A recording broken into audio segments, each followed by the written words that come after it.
자, 여러분들 이제 기말 시험을 위한 강의 두 번째를 시작하도록 할게요.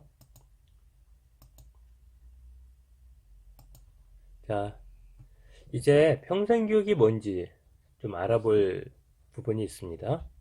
평생교육은 lifelong education인데 삶이라는 life, 그다음에 평생이라는 lifelong, 그다음에 education이라는 세 가지 개념이 보여서 평생 살면서 교육하는 것을 평생교육이라고 얘기합니다. 자, 평생교육은 중요해요. 수직적이고 수평적인 차원의 교육이다. 그러니까 수직적인 측면과 수평적인 차원을 통합한 그런 교육이다.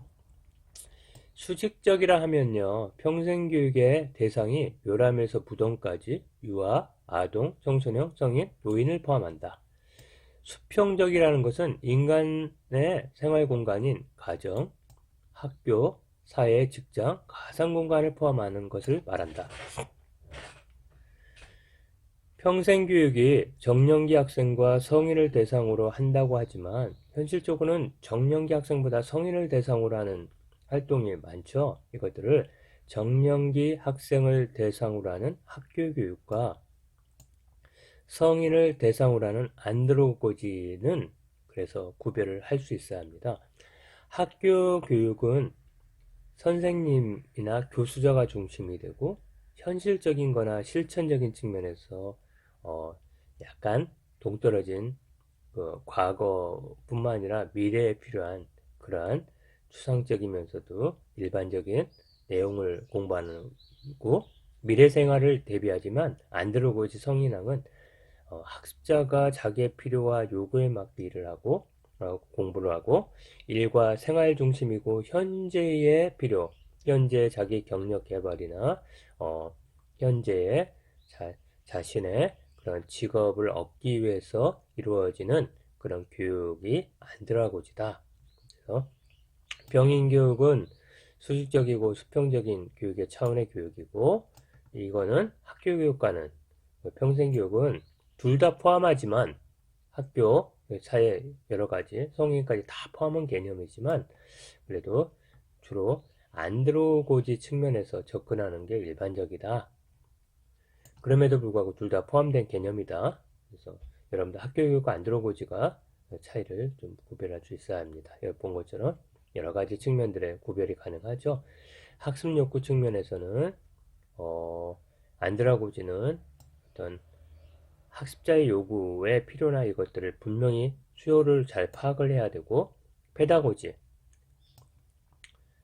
정년기 학생들에게는 별로 필요가 없어요. 왜냐하면 사회 역사 혹은 그 여러 가지 경제, 정치에 필요한 여러 가지 필요한 내용들을 공통적으로 배워야 되기 때문에요.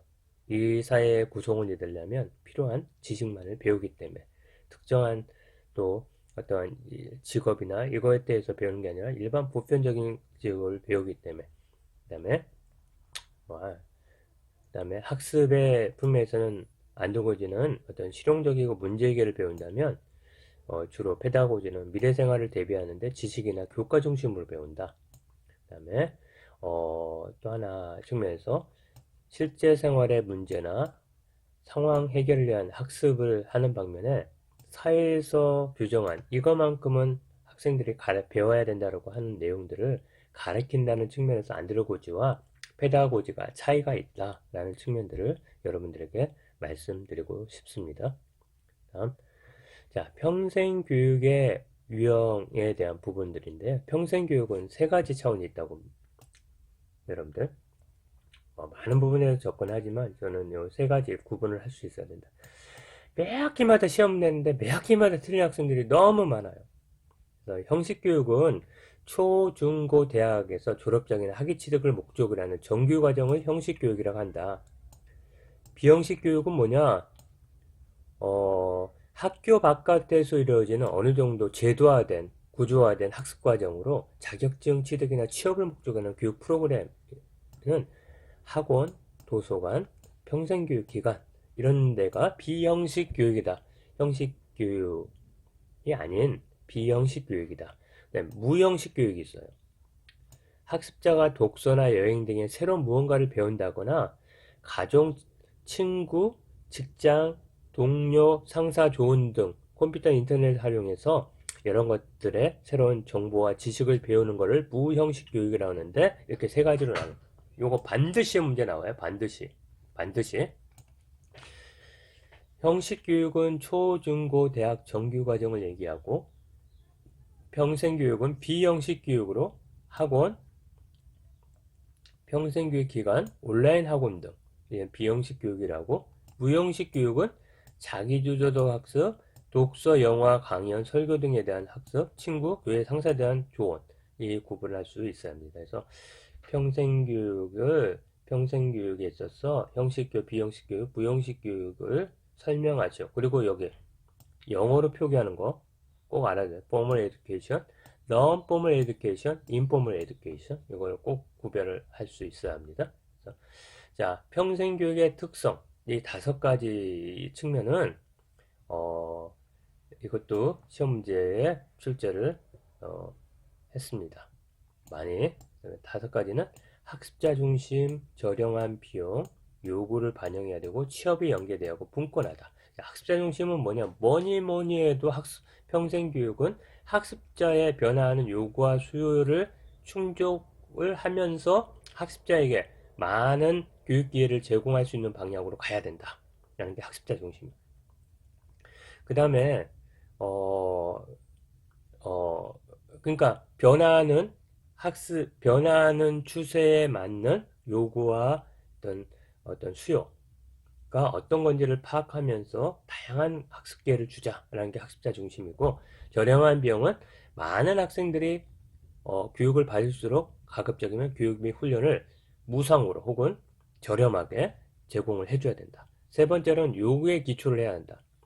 평생교육 프로그램에 있어서 학습자들의 필요와 요구 및 관심을 고려해야 되고, 그 다음에 사회, 경제, 문화 등 변화에 학습자 개인의 필요와 요구뿐만 아니라 기업이나 정부나 사회, 경제적인 다양한 영역들에 있어서의 변화가 있잖아요. 이렇게 변화 추세에 맞는, 또 거기에 알맞는 인재를 원하잖아요. 또 거기에 알맞는 어떤 자원들을 공급해야 되잖아. 이런 측면들을 잘 반영을 해야 된다는 측면이에요. 여기는 학습자 개인의 측면에서 어떤 변화하는 그런 요구를 고려하고 교육 기회를 제공해 준다는 반면에, 요구에 기초하는 것은 바로 학습자들, 그러니까 전반적으로 지금의 평생교육을 접하는 사람들이 이래란 필요가 있을 것이라는 것들 뿐만 아니라 사회, 경제, 문화 여러 가지 차원에 있어서, 기업 이런 차원에 있어서, 국가 차원에 있어서 앞으로 대비하는 4차 산업에 대비하니까 이런 어떤 수요를 해야 된다는 거. 그다음에 취업과 연결되는 측면은 교육 훈련 및 자격치 등에 초점을 맞춰야 된다는 거. 그다음에 분권화된 기업과 병명은 평생 교육을 담당하는 학원이나 기관의 자율성과 또 거기에 그 자율성을 줘야만 특정한 부분에 있어서 다양한 수요에 맞는 프로그램을 개발하고 경쟁 있는 프로그램을 만들고 할 거 아니겠어요? 이런 부분들이 평생교육의 특성으로 제시가 될 수 있습니다. 자, 이제 평생교육의 경영의 의미에 대해서 말씀드리겠습니다.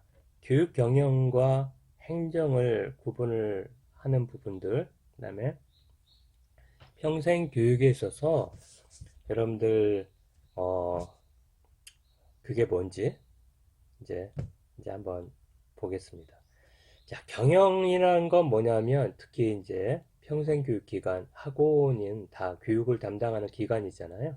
이 기관에서 교육 과정, 다른 얘기는 프로그램, 그 다음에 수업, 그 다음에 학생들의 어떤 지도나 관리를 효과적이고 효율적으로 지원할 수 있는 그런 지원 활동을 갖다가 교육 경영이라고 합니다. 그러니까 어떠한 교육기관이 수행한 목표로 하는 그런 목표를 도달하고 그 목표를 도달하기 위해서 가급적이면 적은 시간과 비용으로 효율적으로 그 목표를 달성하는데 그 목표를 달성하는 데 수행되는 어떤 여러 가지 활동들이 있는데 주로 교육, 과정, 프로그램, 그 다음에 수업, 그 다음에 여러 가지 학생들 관리하는 그런 활동들을 원활하게 할 수 있도록 지원하고 뭐 계획하고 지원해주고 또 평가하는 그런 일련의 활동을 갖다가 교육 경영이라고 한다.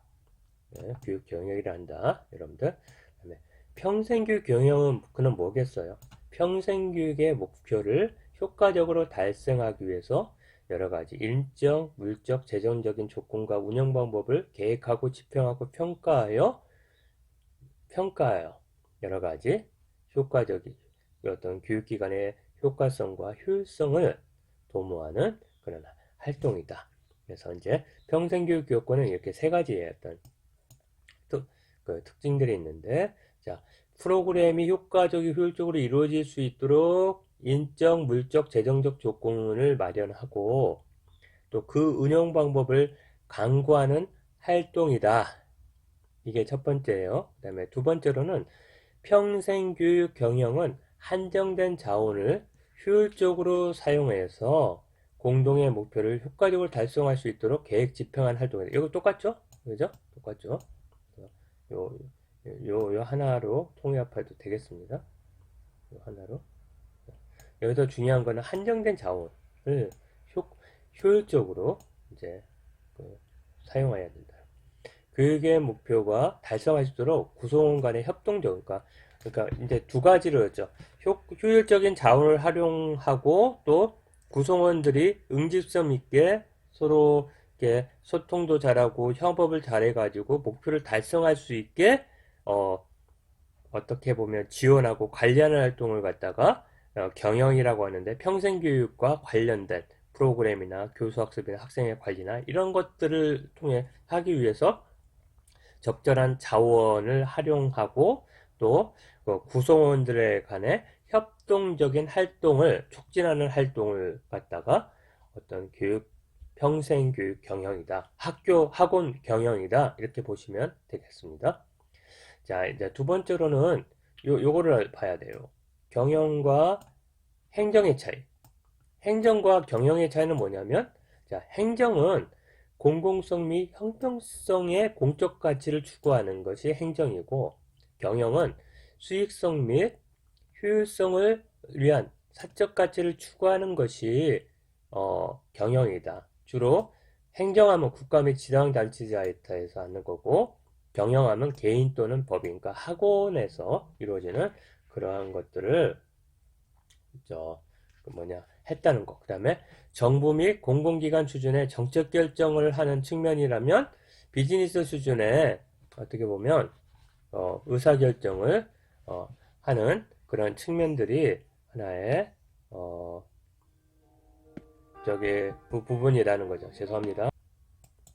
자, 이게 정부 공공기관 수준의 정책 결정을 하는 이런 수준이라면 이거 행정은 굉장히 느림보예요. 점진적인 개선을 하는 부분이라면 경영은 그때그때 혁신과 변화, 유연한 적응성을 갖는 특별한 측면이 있다. 주로 여기는 주민과 공공을 위한 서비스라면 이거는 일반 개인, 주로 유료 서비스라면 여기는 무료 서비스도 있고 물론 일정한 수수료를 내지만 이런 부분들 이게 하나의 차이점이다 라고 말씀을 드리고 싶습니다. 잘 구분할 수 있어야 돼요. 행정과 경영의 차이. 그 다음에 평생교육 요소.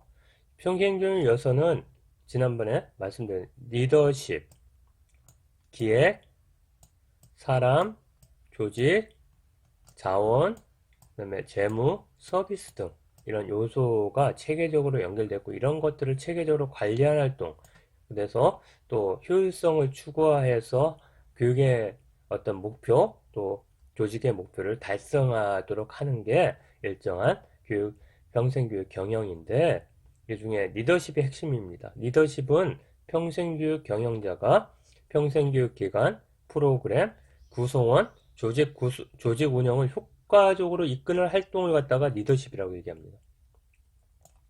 기획은 평생교육 기관의 운영 방향과 목표를 설정하거나 조직 운영 과정에서 야기되는 문제나 이슈를 해결하고 결정하는 활동, 조직 운영 환경과 요구를 분석해서 성과를 관리하는 활동. 그러니까 지혜 업무는 어떤 교육이나 조직에 있어서 나아갈 방향이나 목표를 선정하고 지금 있는 이슈가 무엇인지 야기되는 문제가 어떻고 지금 주어진 환경이 어떤데 앞으로 우리 조직은 어떻게 해야 된다. 또 지금의 위치는 어떻다. 경쟁사들은 지금 어떤 상황이 있다. 고객은 어떻게 느끼고 있고 지금 고객은 어떤 차원에서 요구하고 있으니 이것들을 적절히 반영할 수 있는 전략을 마련하고 또 각 부서에서 또 하는 전체 흐름을 평가하여서 성과가 어느 정도니까 잘된 부분, 못된 부분 어떻고 그래서 이런 방향으로 나아간다라고 제시하는 게 기획 부분이다. 인사관리는 인사충원 및 배치를 하고 구성원의 직무수행 능력 향상을 위한 교육훈련 등을 제공하는 활동이다. 라고 제시한 활동입니다. 그래서 사람이 있어야 되잖아요. 그러니까 어떤 강사를 채용하고 또 관련된 파트너십에 있어서 다양한 인적 관계를 구성하고 하는 것들. 특별하게 이제 인사 관리는 어떻게 강사의 능력을 개발해주고 어떻게 강사를 효율적으로 이렇게 동기 유발을 시키고 이런 것들이 다 하나의 인사 관리 측면이라고 볼 수 있겠습니다. 조직 관리는 구성원 의 역할과 기능을 분배하고 어떤 선생님은 뭐 A반에 속하고 B반에 속하고 또 뭐 예를 들면 뭐 3학년 반에 속해야 되고 어떤 분은 또 굉장히 그 학습의 어떤 프로그램을 구성하고 교과를 개발하는 그런 분에 배치해야 되고 이런 것들 또 선생님들 간에 또 여러 가지 측면에서 또 부서 간에 어떤 갈등이 있으면 조정해주는 이런 것들이 조직 관리의 측면이고 자원 관리는 다양한 프로그램을 운영하고 조직을 관리하다 보면 여러 가지 시설, 물품, 환경 관리를 해야 돼요. 특히 여러분들 그 학원에 있어서 많은 그 환경 관리를 해야 되잖아요. 그죠? 그, 물품도 있고, 여러 가지 디지털 기기도 있고, 또 여러 가지 교구도 있고, 뭐 이런 것들이 다 자원 관리, 재무 관리.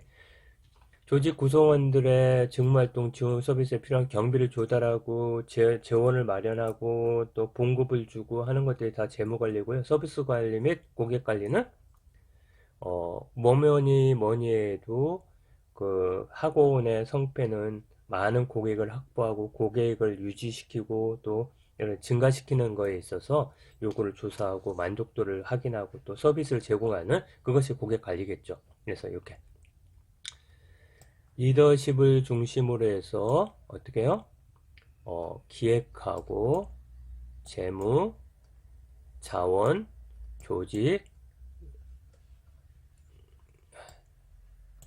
인사 요 차원의 활동이 리더십을 중심으로 이루어지면서 결국은 어떻게 해요?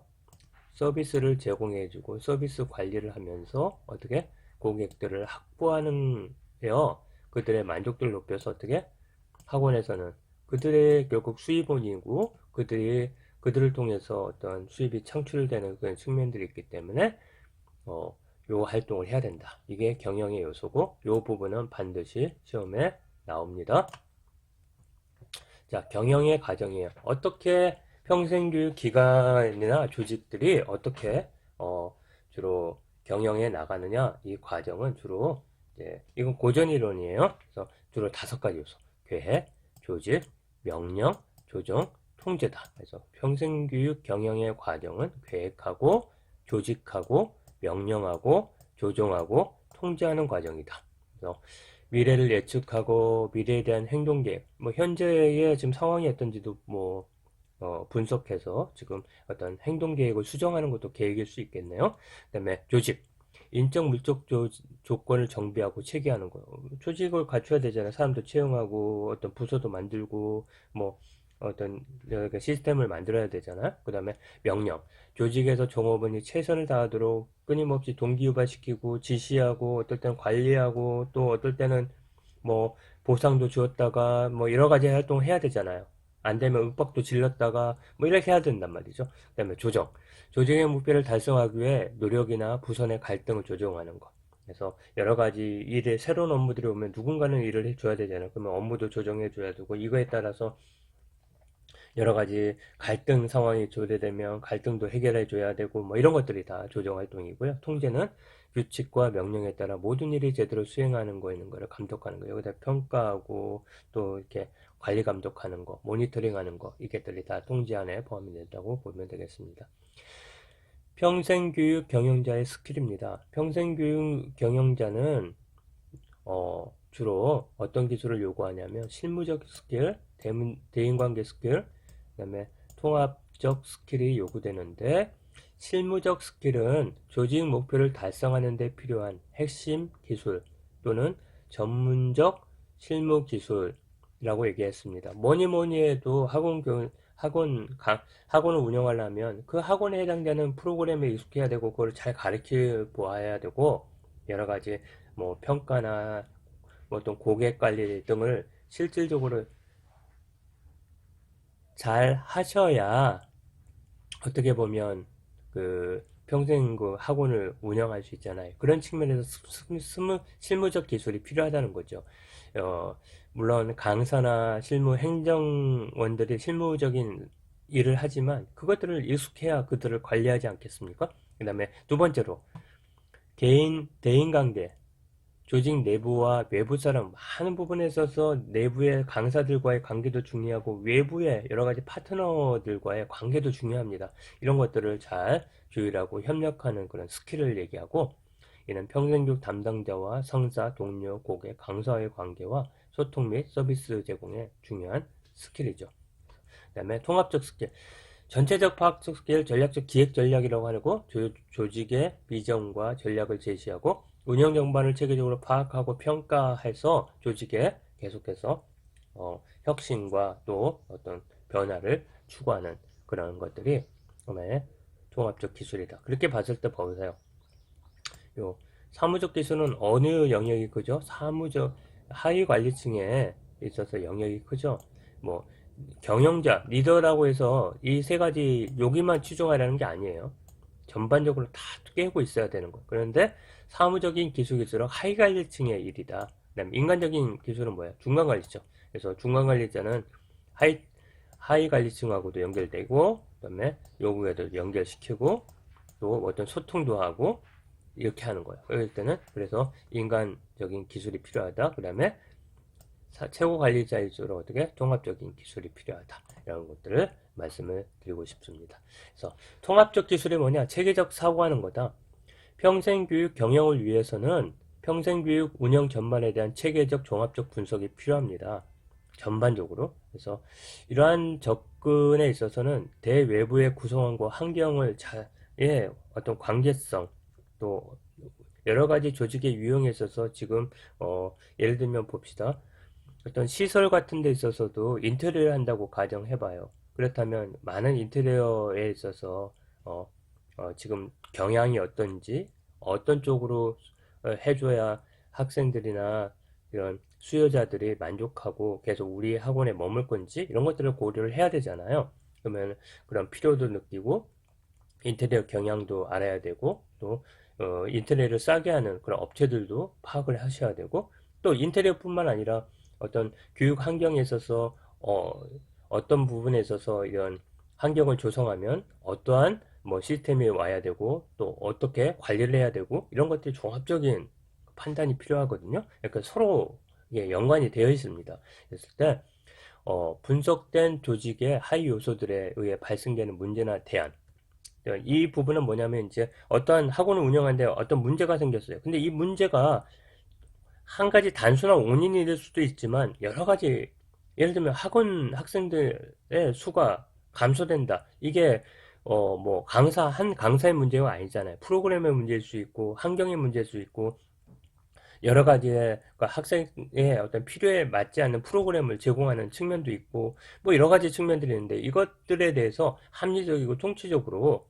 어떤 분석을 하게 되고 그래서 내부적인 역량과 외부의 어떤 환경의 관계 속에서 새로운 전략을 수립하고 또 어떻게 보면 조직을 개편하는데 굉장히 이러한 체제적 사고는 유용하다. 또 한 방면에서는 외부 환경과 관계자들의 요구를 파악하고 환경 변화에 맞는 그런 조직 적응을 하는데 굉장히 유용하다. 그렇기 때문에 체제적 사고가 필요하다. 그러면 체제적 사고가 뭐냐? 조직 내외부의 상호 연관성, 여기 내부만 얘기인데 외부 환경, 그것들에 대한 환경 변화와 영향력을 종합적으로 사고하는 건데, 이제 요게 이제 시험 문제 요구하는 거예요. 분석적 사고, 비판적 사고, 창의적 사고를 요한다. 체제적 사고를 위해서는 이 세 가지. 자, 분석적 사고는 뭐냐? 조직 내부의 요인 간, 그러니까 각각의 요인들을 파악하고 그 요인 간의 관계를 파악하고 환경의 영향에 있어서 어떤 영향이 미치는지에 대한 논리적이고 합리적인 사고라는 것이 분석적 사고다. 비판적 사고는 뭐냐면 내 외부 요인, 상호관계, 여러 가지 가치에 있어서 순기능과 역기능을 객관적으로 본다. 비판하면 어떤 치우쳐서 뭔가를 비난하거나 싸잡아서 얘기하는 게 아니고 A라는 지금 현상에 대해서 이런 측면도 있고 저런 측면도 있다. 그러니까 이런 측면은 굉장히 순기능이 있는데 이런 측면은 역기능이 있다라는 것들을 생각하는 게 비판적 사고라고 하는 겁니다. 그다음에 창의적 사고는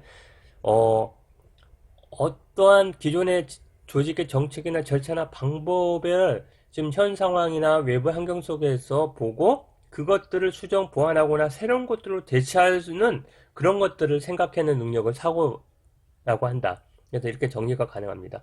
체제적 사고는 뭐냐? 조직 외부, 그러니까 요거 잘 두세요.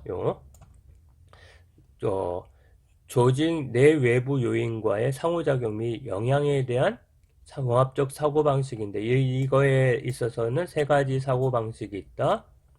첫째는 분석적 사고는 요인 간 환경 및 영향 등에 대한 논리적 합리적인 사고다. 비판적인 사고는 요인 요소 간의 상호관계나 영향에 대해 장단점, 숨기는 역행에 대한 분석이다. 그 다음에 창의적 사고는 이러한 효과를 고려해서 기존의 대안에 수정 보완하고 새로운 대안을 탐색하는 그러한 것이 창의적 사고다. 이것들은 각각의 사고가 아니고 어떻게 상호 이렇게 연결되어 있다. 분석적 사고를 하게 되면 창의적 사고가 나오게 되고 분석적 사고를 해서 창의적인 어떤 그런 대안을 마련할 수 있고 대안을 마련하려면 반드시 어떻게 어떤 각각의 관계에 대한 숨기는 역기능을 고려하면서 어떤 거는 살리고 어떤 거는 빼고 어떤 거는 더해서 어떤 정책을 마련하는 또 계획을 재정립하는 이런 것들이 하나의 통합적 사고라고 볼 수 있겠습니다. 자, 평생교육 제도 이 부분에 있어서는 자, 평생교육은 어떤 법 제도 위에서 운영이 되고 있습니다. 그런데 평생교육과 관련해는 헌법, 교육기본법이 있고 그다음에 초중등교육법, 고등교육법, 평생교육이 있는데 이렇게 평생교육법이 이렇게 하나의 법체계로 나눠져 있다. 자, 일단 헌법 제31절 한번 볼게요. 자, 이 헌법은 모든 우리나라의 제도와 그다음에 벽구의 어떤 있어서의 어떤 기본 툴이잖아요. 그래서 보면 평생교육의 동고 제5항에 보면 국가는 평생교육을 진흥해야 된다. 평생교육을 포함한 교육제도 운영을 기본적인 법률로 정한다. 그래서 법이 정한 범위 내에서 평생교육 운영된다라고 보시면 되겠습니다. 자, 학원 및 교습소에 대해서 얘기합니다. 근데 이게 요게 이제 물어보는 거예요. 이제 제가. 자, 학원과 교습소는 비슷하죠. 근데 규모가 차이가 있습니다. 첫 번째 뭐라고요? 10인 이상의 학습자나 불특정 다수에게 30일 이상 교습하는 거. 요게 학원입니다. 30일 이상 어떤 교습을 하는데 뭐 10명 이상. 그러면 9명 이하는 뭐냐요? 9명 이하는 교습소입니다. 자, 그래서 보세요. 그리고 두 번째로 학원은 두 가지 유형으로 나눠진다. 그래서 자, 학원은 무엇인지 또 학원과 교습소의 차이에 있어서 학원은 무엇인지 앞부분에 얘기를 했고 여기는 학원의 두 유형이에요. 자, 여러분들 자, 학교 교과 교습학원 초중등학생이나 유아를 대상으로 해가지고 어떻게 보면 그 국영수 이런 보수불 학원을 갖다가 학교 교과 교습학원 한 다음에 평생직업 교육학원이 있는데 평생교육이나 직업교육을 하는 여러 가지 학원들 있죠. 예를 들면 뭐 컴퓨터 학원, 도배 학원, 바리스타 학원 여러 가지 학원들 있죠. 뭐 네일 아트 학원 뭐 이런 것들이 다 평생직업 교육학원에 속한다. 자, 이제 교습소의 차이. 교습소의 차이 여러 가지가 있는데 이 중에 요 하나만 어디 있어?